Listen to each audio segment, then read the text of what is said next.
조국 혁신당과의 합당 문제를 놓고 지금 벌써 친명계가 굉장히 조직적으로 집단적으로 정청래 대표를 공격하고 있습니다.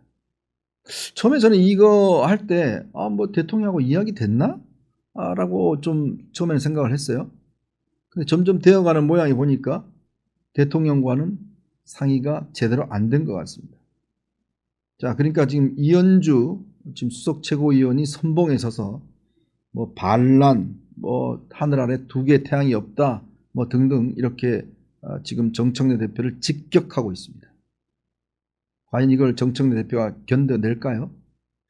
참 이례적입니다. 보통 이렇게 선거 끝나는 집권을 한 정당에서는 이런 갈등은 이제 한 대선 한 2년, 뭐 1년 남겨두고 이제 이런 식의 내부적인 갈등이 일어나는데, 특이하게도 지금 이재명 대통령이 집권 1년도 안 됐는데 벌써 당내에서 권력 다툼이 벌어지고 있는 거죠. 왜 이럴까요?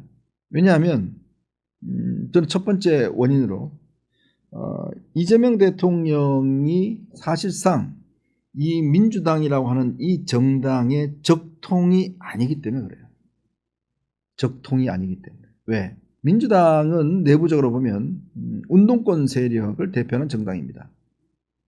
근데 그동안 문재인 정권 때 사실은 이 실패를 하다 보니까 또 거기다가 이제 안희정, 뭐 박원순 다 성비로 날아가다 보니까 이재명이라는 사실 성남 시장을 했던 사람이 급속히 성장을 해버렸죠. 그러면서 친명계라는 게 이제 만들어버린, 이 친명계는 이념보다는 어떤 필요성에 의해서 모여진 집단이라고 보여집니다. 다른 어떤 운동권은 사실 오랫동안 운동을 함께 해오고 거기서 함께 컸기 때문에 형 동생 사이입니다. 근데 이재명 대통령은 그냥 끼어온 사람이에요. 이 사람은 한 번도 운동을 해본 적이 없어요. 자, 그러다 보니 이제 이 내부에서 물론 선거 승리를 위해서는 이재명 대통령을 도왔지만 이제는 우리가 한번 해봐야 되겠다라는 분위기가 팽배해 있는 거죠. 자, 그 세력은 결국 이제 조국도 될 수가 있고 유시민, 뭐 김어준, 뭐 등등 이런 세력들이 이제 운동권 본류가 뭔가 이제는 새롭게 형성을 해내겠다라는 아마 그런 의미일 것 같습니다. 그래서 김어준을 중심으로 해서 정청래가 그 힘을 받고 급속하게 지금 영역을 확대해 나가고 있는 거죠. 지난번 그 당대표 선거가 대표적이었습니다. 그때 박찬대를 물러치고 정청래가 된 거 아니겠습니까? 근데 이제 그런 것들, 즉 이재명 대통령이 당을 어떻게 장악해 갔냐, 그런 것들을 정청래가 똑같은 길로 지금 가고 있는 거죠. 근데 여러분, 이방원이요, 아버지 밑에서 이제 결국 쫓겨났다가 태종 이방원이 정도전을 치고 권력을 잡았지 않습니까? 근데 왜 이방원이 정도전을 쳤죠? 정도전이 사병 혁파, 개혁을 하겠다고 그랬어요. 즉 왕권을 줄이고 사병을 혁파시키겠다. 그걸 하니까 이에 반발해서 이방원이 정도전을 칩니다. 근데 정작 이 태종 이방원이 정권을 잡은 다음에는 자기가 사병을 다 쳐버려요. 그게 뭐냐면 나의 성공의 길이, 나의 경쟁자의 성공의 길이 되는 것은 절대 용납할 수가 없는 겁니다. 그게 권력의 속성입니다.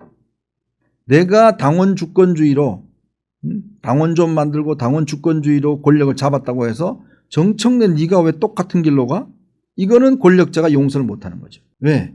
그거는 권력자가 아닐 때 권력을 찾기 위한 나의 방법이었지 너는 다르다는 이야기거든요. 나는 이미 권력을 잡았기 때문에 내 방식대로 하는데 거기에 도전한다, 이렇게 느낄 수가 있는 겁니다. 지금 이재명 대통령도 똑같은 심정일 겁니다. 네가 뭔데 왜 내가 밟던 길을 똑같이 와? 그런데 이거를 참 억제하기가 쉽지가 않은 거예요. 왜? 옛날 같으면 검찰이 좀 있어서 알아서 적당히 이렇게 수사도 하고 뭘 해줘야 되는데 일단 검찰이 없어져 버렸어요. 즉 이재명 대통령은 지금 여권을 관리할 수 있는 수족이 없습니다. 옛날 같으면 검찰이나 국정원을 통해서 적당히 뭐 정보나 수사나 이걸 통해서 대통령이 무섭거든요. 그걸 통해서 이 관리를 해왔는데 지금은 그렇게 관리할 수 있는 수단이 없습니다. 그거를 간파한 거죠. 즉 정청래 입장에서는 이거 뭐 내가 걸리는 게 없으면 나를 잡을 수 있는 방법이 없다라고 판단한 겁니다. 그리고 이재명 대통령이 갔던 길을 내가 가는데 이재명 대통령이 거기에 브레이크를 걸 수 있나? 그런 판단을 할 겁니다. 똑같은 길을 가고 있는 거죠. 지금 와서야 이제 친명계들이 뜨거워해서 지금 뭐 말로 반대하고 뭐 지금 하고 있지만, 그러나 1인 1표제 통과했지 않습니까? 이거는 아마 정청래에게 날개를 달아준 걸 겁니다. 그리고 이제 이걸 기화로 해서 지금 당 합당 아마 이게 하는 게 좀 어려울 수도 있지만 어쨌건 이걸 통해서 정청래가 합당까지 이뤄내면 이제는 당은 완전히 정청래의 당이 되는 겁니다. 즉 김어준 정청래의 당이 되는 거예요. 그러면 이재명 대통령은 아마 조기에 힘이 확 빠질 가능성이 있습니다. 왜? 다음 국회의원 공천은 정청래 손에 달렸기 때문에. 비명행사 경험해 봤잖아요. 딱 그대로 우리를 해드릴게. 친명계 누구? 너 나가. 왜? 사실상 친명계라는 게요, 이게 지금 개딸이라고 있지만 지금 개딸은 이제 완전한 개딸이 아닙니다. 이제 개딸이 분화가 됐어요. 개딸 중에서도 친명 개딸이 있고 친청 개딸이 있습니다. 이 두 개의 개딸로 바뀌어져 버린 거예요. 왜냐? 이게 지금 친청계가 힘이 있는 게 김어준이가 하고 있는 이 유튜브가 이게 이제 막강한 권력을 휘두르다 보니까 사실은 이게 정청래에 엄청난 지금 힘이 되고 있는 거죠. 거의 아마 다음 이렇게 해서 정권을 잡으면 김어준 정청래 공동정권 같은 게 될 겁니다. 그걸 만들려고 하고 있는 거죠. 그렇게 할 수 있는 게 사실은 이 야당이 아무런 변수가 안 되기 때문에 그렇습니다. 야당이 아무런 변수가 안 되니까 마음껏 그냥 자기들끼리 싸우고 있는 겁니다. 만약에 야당이 조금이라도 견제하고 뭘 했다 그러면 뭔가 그걸 위해서라도 뭔가 좀 할 텐데 안 합니다. 지금 보세요. 여러분 최근에 혹시 내란 이야기 들어보신 적 있어요? 최근에 혹시 대통령이나 정청래 대표가 내란 이야기 들어본 적 있어요? 없어요. 내란이란 말이 쏙 들어갔습니다. 한덕수 전 총리에 대한 징역 23년 선고 이후에 내란 이야기는 싹 들어가 버렸습니다. 대통령도 한마디도 하지 않습니다. 그 이야기는 이미 끝났다는 거예요. 그 문제는. 자, 그 문제는 이미 끝나버렸고, 즉 법원을 효과적으로 압박했기 때문에 끝났고 이제 다른 걸 선거를 이야기한다는 거예요. 자, 근데 문제는 정청래가 대표가 대통령을 너무 쉽게 보는 게 아닌가라는 생각도 듭니다. 늘 이 권력이란 게 그렇습니다. 대통령은 퇴임하는 그날까지도 권력을 행사한다. 누구를 되게 하기 힘들지만 안 되게 할 수도 있다 라는 게 아마 권력의 속성이에요.